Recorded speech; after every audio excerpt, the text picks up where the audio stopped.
তো এখন যেটা নিয়ে আলোচনা করব সেটা হচ্ছে CSS। CSS জিনিসটা কি? HTML দিয়ে ওয়েবসাইটের স্ট্রাকচার তৈরি করা হয়। তো স্ট্রাকচারটা হচ্ছে এরকম ফাউন্ডেশনের মতো, কিন্তু সেই ফাউন্ডেশনটাকে আবার সুন্দর করে এটাকে রংচং করতে হবে। কোনো জিনিস ডানে যাবে, কোনোটা বামে যাবে, হ্যাঁ, এই যে সুন্দর করে ডিজাইন করা, এটাই হচ্ছে CSS। তো CSS করার জন্য HTML স্ট্রাকচার করা আছে এখানে। এটা কি? এখানে প্রথমে ডিপ নেওয়া আছে, হেডার ডিপের ভিতরে আবার দুটো ডিপ, একটা লোগো, একটা মেনু তৈরি করে রাখছে। তারপরে মাঝখানে কন্টেন্ট এরিয়ার আবার দুটো অংশ, একটা হচ্ছে মেইন কন্টেন্ট আর একটা হচ্ছে সাইড বার, প্রথমে হচ্ছে ফুটারের আবার তিনটা অংশ। এইখানে কোডে HTML এর সবগুলো তৈরি করা আছে। তো এইখানে অর্ডার লিস্ট, এটা হবে আনঅর্ডার লিস্ট, এটা UL হবে আসলে। এটাকে যদি আমরা UL করি তাহলে অপশনগুলো আসবে না, ঠিক আছে। এখন CSS করার জন্য CSS আমরা করতে পারি তিন ভাবে। CSS করা যায় তিন উপায়ে, এটা আমরা মনে রাখবো। তিন উপায় করা যায়। সে তিন উপায় কি? প্রথম উপায়টা আমি দেখিয়ে দিচ্ছে, সেটা হচ্ছে ইনলাইন।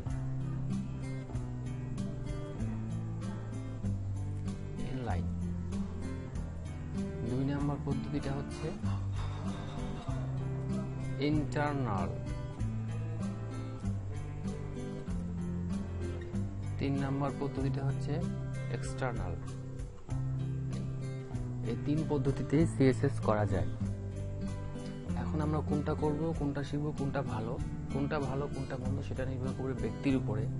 আপনাকে যেটা ভালো লাগে আপনি সেটা করবেন। আমি তিনটাই শিখিয়ে দিব, যে ইনলাইন কি, ইন্টারনাল কি, এক্সটার্নাল কি। প্রথমে আসছে ইন্টারনাল নিয়ে, তাহলে ইনলাইনটা সহজে বোঝা যাবে, না হলে কিন্তু বুঝতে কঠিন হবে। তাহলে আমরা দেখি ইন্টারনাল কি। তো ইন্টারনাল CSS আমরা কিভাবে করবো? CSS জিনিসটা কি? CSS হচ্ছে এখানে যা কিছু আছে সবগুলোকে আমরা রংচং করবো। এখন রংচং আমি যা করবো সেই ট্যাগটা নিতে হবে। ধরি আমি গোটা বডিকে কোনো রং করতে চাচ্ছি, তাহলে এই গোটা বডি ট্যাগটাকে ধরতে হবে, ঠিক আছে। তো এটা কিন্তু দেখিয়ে দিই। এখন আমরা যেটা করছি সেটা হচ্ছে ইন্টারনাল। তো ইন্টারনাল মানে হচ্ছে এই HTML পেজের মধ্যে যে কোনো এক জায়গায় সম্পূর্ণ CSS গুলো লেখাটাই হচ্ছে ইন্টারনাল। সব CSS গুলো আমি এক জায়গায় লিখবো। যেমন আমি যদি এখানে থেকে শুরু করি, CSS স্টার্ট, হ্যাঁ, আচ্ছা। এখন আমাকে এই স্টাইল করার জন্য স্টাইল একটা ট্যাগ আছে, স্টাইল ট্যাগ। এই যে এটা হচ্ছে স্টাইল ট্যাগ CSS। এখন কথা হচ্ছে যে আমি এটা কি করবো? আচ্ছা, এটা বডির যে কোনো এক জায়গায় দিলে হবে, বডির ভিতরে, বডির উপরে, যে কোনো জায়গায় এটা দিলেই হবে। আচ্ছা, এখন এটাকে আমি একটু উপরে লিখি।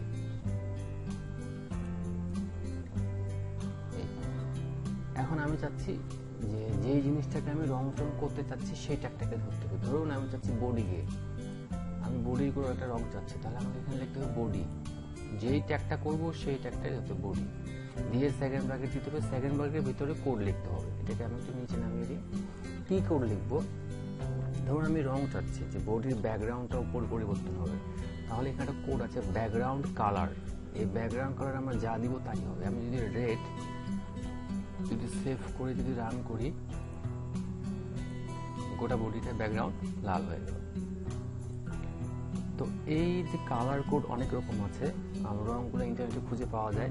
আপনার যে রংটা পছন্দ বা কালার কোড একটা আছে, একটা চার্ট আছে, সেই চার্টটা আপনি খুঁজে যে রংটা ভালো লাগবে সেই রঙে একটা কোড পাওয়া যায়। কোডটা এখানে বসিয়ে দিলেই হয়ে যাবে। ব্যাকগ্রাউন্ড কালার এটা গেল।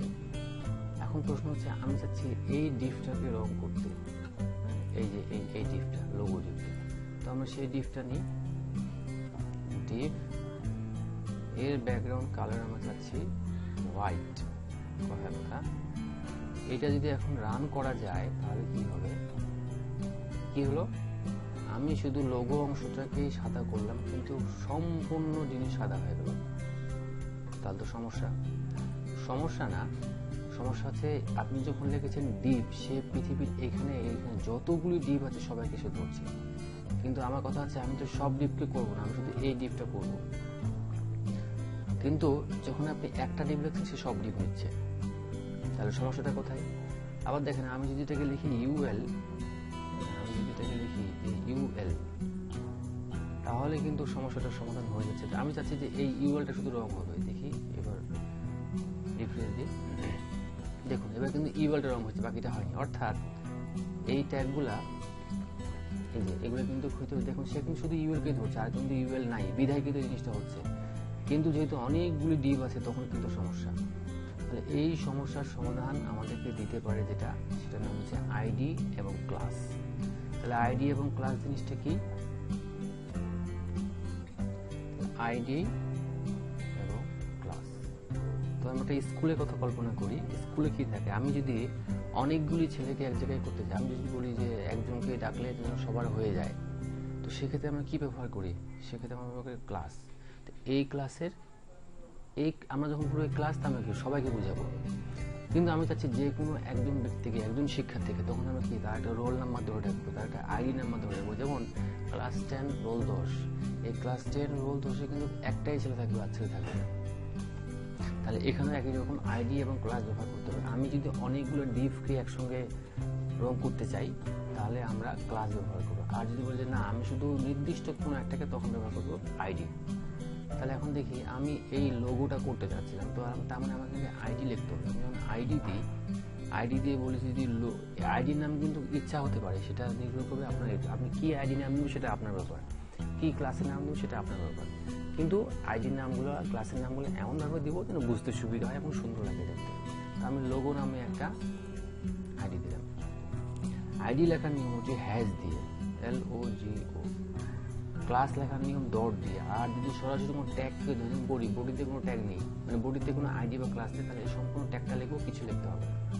এবার যদি আমরা সেভ করে রান করি, দেখুন শুধু এই লোগো অংশটি হয়েছে। এটাই হচ্ছে আইডি এবং ক্লাসের। এবং ক্লাস আমি চাচ্ছি যে এই যে দুটো ডিভ আমার একসঙ্গে এরকম হবে, বা দুইটা ডিভে একই বৈশিষ্ট্য থাক, তাহলে আমাকে ব্যবহার করতে হবে ক্লাস। আমি যে বলি এটা কিন্তু কন্টেন্ট নামে একটা ক্লাস, এই কন্টেন্টের ভিতরে কিন্তু এগুলি আছে। আমি চাচ্ছি দুইটা জিনিসের একই বৈশিষ্ট্য। কি কি বৈশিষ্ট্য? তাহলে আমি ব্যবহার করবো ডট কন্টেন্ট, অর্থাৎ ওই দুটো ডিভ। এখন আমি চাচ্ছি তাদের টেক্সটগুলো আমরা যেমন মাইক্রোসফট ওয়ার্ডে কি করি, left align, centre, right align এবং জাস্টিফাই। তাহলে আমরা এখানে টেক্সট অ্যালাইন জাস্টিফাই করে দেবো। Text align justify. এটা যদি সেভ করে আমি যদি রান করি, দেখুন এটা কিন্তু টেক্সট অ্যালাইন, এই যে টেক্সটগুলো কিন্তু জাস্টিফাই হয়ে গেলো, একদম জাস্টিফাই ছিল না। যেহেতু দুটো দিয়ে আমার দরকার, সেজন্য দুটোতে একই ক্লাস ব্যবহার করলাম, এক জায়গায় CSS করলাম কিন্তু দুই জায়গায় CSS হয়ে গেল। এইটা হচ্ছে ক্লাস। একজনকে করলে ওই ক্লাসটা যতজনের কাছে থাকবে এই কোডটা এক্সিকিউট বা এই কোডটা রান হয়ে যাবে। এই যে টেক্সট অ্যালাইন জাস্টিফাই, এই ক্লাসটা আমি এই ক্লাস ব্যবহার করছি, এই ক্লাসটা যদি আমি আরো অন্য জায়গায় ব্যবহার করি, সব জায়গায় ওই কোডটা রান হয়ে যাবে। আর আইডির জন্য শুধু নির্দিষ্ট ওটি।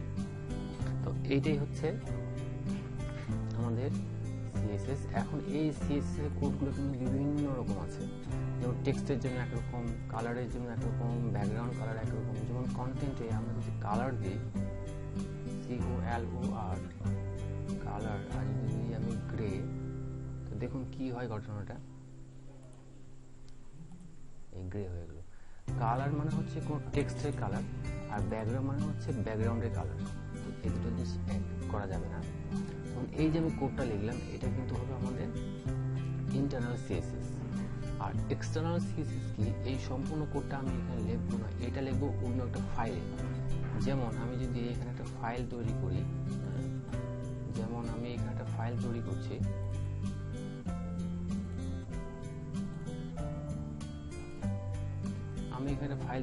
এবং ফাইলটার নাম দিব কি, আমি CSS। ফাইলের নাম আমি ইচ্ছা মতো দিব, দেওয়ার পর ডট দিয়ে দিতে হবে CSS। এইটা অবশ্যই CSS দিতে হবে।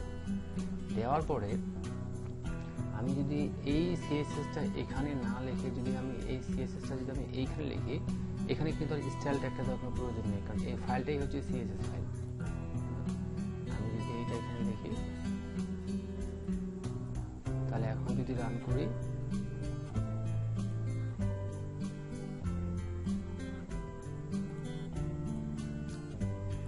এটাকে সেভ করতে হবে। এখন কিন্তু কোনো CSS নেই, সব শেষ চলে গেছে। কারণটা কি, সিএসএসটা এই পেজে আসছে, খুব ভালো কথা, কিন্তু এই পেজের সঙ্গে এই পেজে কোনো লিঙ্ক আপ করা নাই। এই স্টাইল ডট সিএসএস পেজের সঙ্গে এইচটিএমএল ডট পেজে কোনো লিঙ্ক আপ নাই। যেহেতু লিঙ্ক আপ নাই, সেহেতু এই এইচটিএমএল পেজটা সিএসএস এর কোনো কোড পাচ্ছে না। তো এই পেজটাকে লিঙ্ক করার জন্য আমাদের যে কাজটা করতে হবে, লিঙ্ক আপ করতে হবে। লিঙ্ক করার জন্য LIN, এই যে এইখানে HRF লিঙ্কটা কোথায় আছে, স্টাইল ডট সিএসএস, এই ফাইলের নামটা আমাদেরকে দিতে হবে। এখন যদি আমি সেভ করে রান করি, এবং ওই কোডটা কিন্তু আবার পাইবেন। এই যে অন্য ফাইল লিখলাম, এটা হচ্ছে এক্সটার্নাল। এই যে এখানে লিখেছিলাম, এটা ইন্টারনাল। আর ইনলাইন কোনটা, ইনলাইন হচ্ছে, ধরুন আমি এটা মুছে দিলাম, মুছে দেওয়ার পরে এখন যদি সেভ করে যদি রান করি, চলে গেছে, ভালো কথা। ইনলাইন হচ্ছে আমি ট্যাগের মধ্যে যদি সিএসএস করি, যেমন যে বডি, আমি যদি ঠিক এখানে যদি সিএসএসটা করি, যেমন আমি এখানে লিখব স্টাইল সমান সমান ডবল কোটেশন, তারপর যদি আমি লিখি যে ব্যাকগ্রাউন্ড কালার,